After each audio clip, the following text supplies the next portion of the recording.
जिन्न। जिन्न नाम सुनकर ही खौफ सा भिड़ जाता है। कई लोग जिन्न को नहीं जानते, ना ही मानते हैं कि जिन्न होता है। तो आपको बता दें कि कई ग्रंथों में इन्हें शैतान भी कहा गया है। वैसे तो जिन्न गुफाओं, उजाड़ स्थानों, कब्रिस्तान और अंधेरे में रहना पसंद करते हैं, परंतु कुछ किंवदंतियों के अनुसार ये कभी कभार मनुष्यों के बीच में भी भेष बदल कर रह सकते हैं।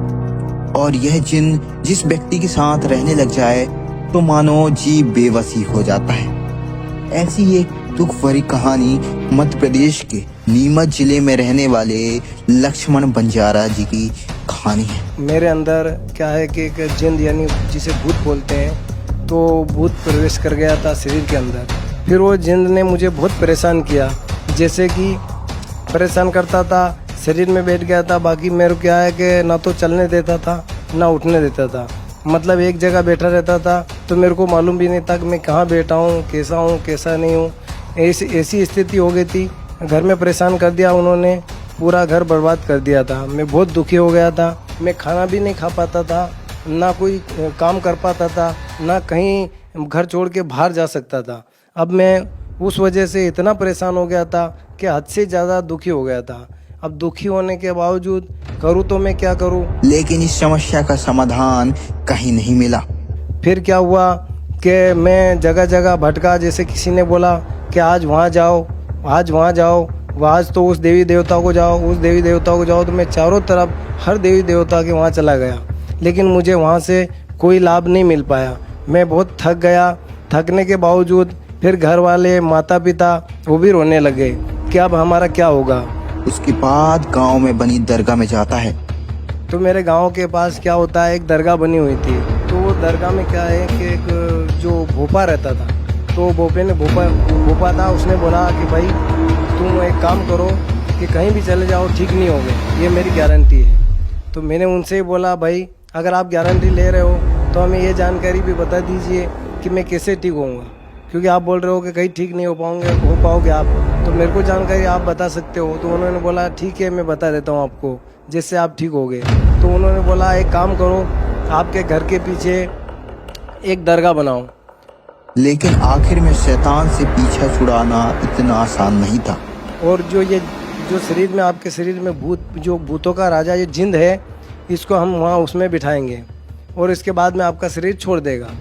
अब उसके बाद में क्या हुआ, मैंने पहले तो देखो स्थिति ऐसी कमज़ोर थी कि बहुत ही कमज़ोर थी, पैसे की वजह से भी कमज़ोर थी। अब क्या करें, लेकिन अब परेशान होने के बावजूद, दुखी होने के बावजूद हमने कर्जा लिया। कर्जा लेने के बाद में 20 बाई 20 की दरगाह बनाई। अब दरगाह बनाने के बाद में जो भी वो होते हैं दरगाह वाले, पूजा पाठ करने वाले, वो भी आए।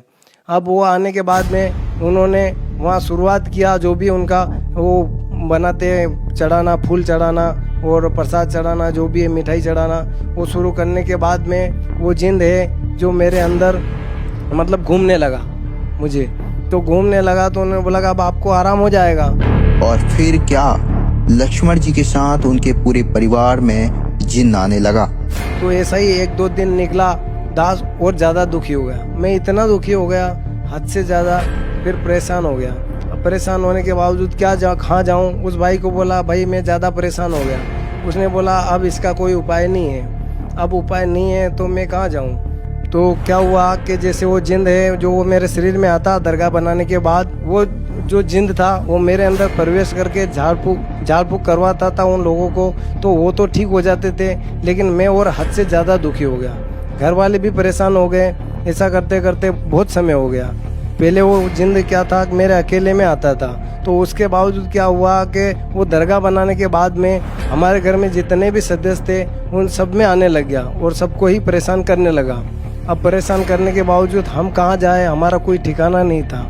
अब उसके बावजूद क्या हुआ कि वो जो लोग आते वो तो ठीक होके जाते, हम दुखी हो जाते और इतने दुखी हो गए हद से। फिर क्या था, इस भयानक दौर से लक्ष्मण जी को निकालना इतना आसान नहीं था, लेकिन वो भी बेबस थे।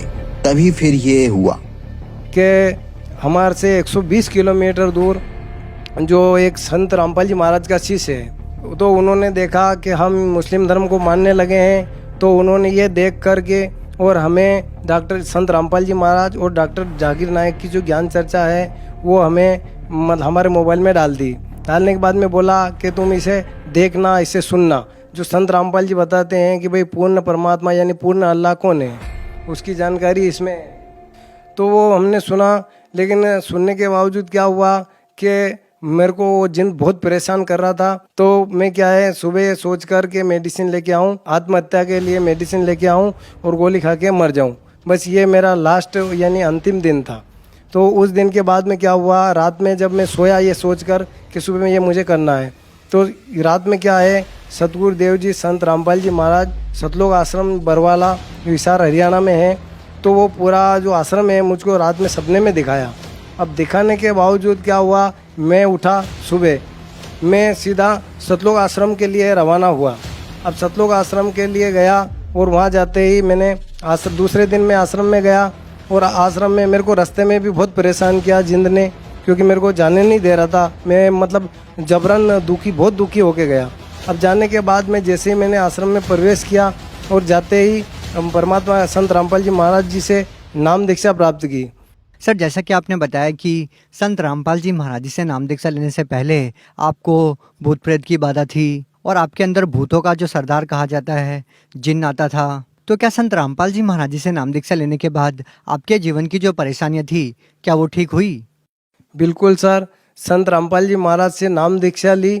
नाम दीक्षा लेने के बाद जैसा ही संत रामपाल जी महाराज से आशीर्वाद लिया वैसा ही मेरा हजारों टन वजन है वो दूर हो गया और मैं स्वस्थ हो गया और मेरा शरीर है बिल्कुल हल्का हो गया। जैसे मैं भारी भारी रहता था, चल नहीं पाता था, घूम नहीं पाता था, कोई धंधा बिजनेस नहीं कर पाता था, आज मैं बिल्कुल स्वस्थ हूँ और अच्छा खासा परमात्मा की दया से संत रामपाल जी महाराज की दया से अच्छा खासा सब कुछ कर लेता हूँ। घर पे आने के बाद में जैसे ही मैंने परमात्मा की दया से दीपक स्टार्ट किया तो मेरे घर में जितनी भी प्लेत बाधा थी और भी सदस्यों को तो वो सभी दूर हो गई। मात्र दीपक लगाने से वो संत रामपाल जी महाराज की जो दया से वो जितनी भी प्लेत बाधा थी वो सब घर वालों को भी समाप्त हो गई। आज हम सुखी है, बहुत ही अच्छा जीवन जी रहे हैं और बहुत ही स्वस्थ हैं। और जो भूत प्रेत की वजह से हमारे ऊपर कर्जा हो गया था, कम से कम 4 से 5 लाख रुपए कर्जा हो गया था। अब कर्जा होने के बाद में गुरुजी ने दया की, संत रामपाल जी महाराज ने, वो कर्जा भी दूर हो गया। और उसके बावजूद संत रामपाल जी महाराज की दया से संत रामपाल जी महाराज ने दया की तो एक मकान भी बन गया।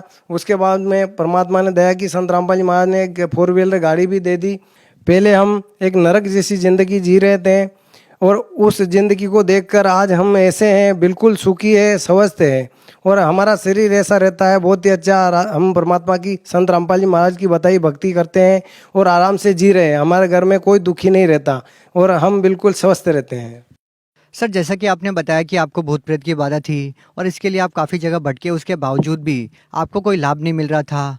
तो सर, जब आपने संत रामपाल जी महाराज जी से नाम दीक्षा ली और आपकी भूत प्रेत की बाधा ठीक हो गई, तो आपसे हम ये जानना चाहेंगे जो लोग आज भी भूत प्रेत की बाधा से पीड़ित है उन लोगों को आप क्या संदेश देना चाहते हैं?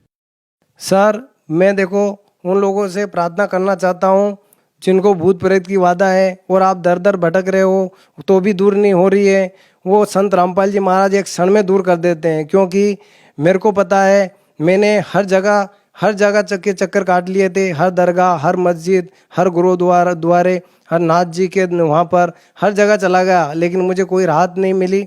उसके पश्चात जब संत रामपाल जी महाराज के शरण में गए तो वो प्लेत की बाधा थी एक क्षण भर में समाप्त हो गई और हम सुखी हो गए।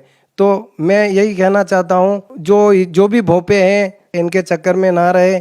सिर्फ संत रामपाल जी महाराज जी पूर्ण परमात्मा के रूप में आए हुए हैं और इनसे यहाँ आकर के और आप कल्याण करवाए और अपने दुखों को भी दूर करवाए। संत रामपाल जी महाराज एक क्षण में दुख दूर कर देते हैं, वो पूर्ण परमात्मा है। सर, आप भगत समाज को क्या संदेश देना चाहते हैं? सर, भगत समाज को संदेश क्या, मैं प्रार्थना करना चाहता हूँ संत रामपाल जी महाराज के जो यूट्यूब चैनल है, यूट्यूब चैनल पे भी सत्संग आते हैं, उस पर आप सर्च भी कर सकते हैं, संत रामपाल जी महाराज के सत्संग देख सकते हैं।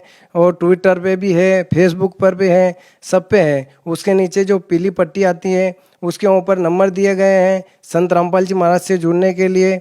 हर जिले में संत रामपाल जी महाराज के आश्रम बने हुए हैं, तो वो नंबर पे आप कांटेक्ट करके फ़ोन लगाइए, फ़ोन करके आप नाम दीक्षा लो और अपना जीवन सफल बनाओ। जी, धन्यवाद। सत साहिब जी।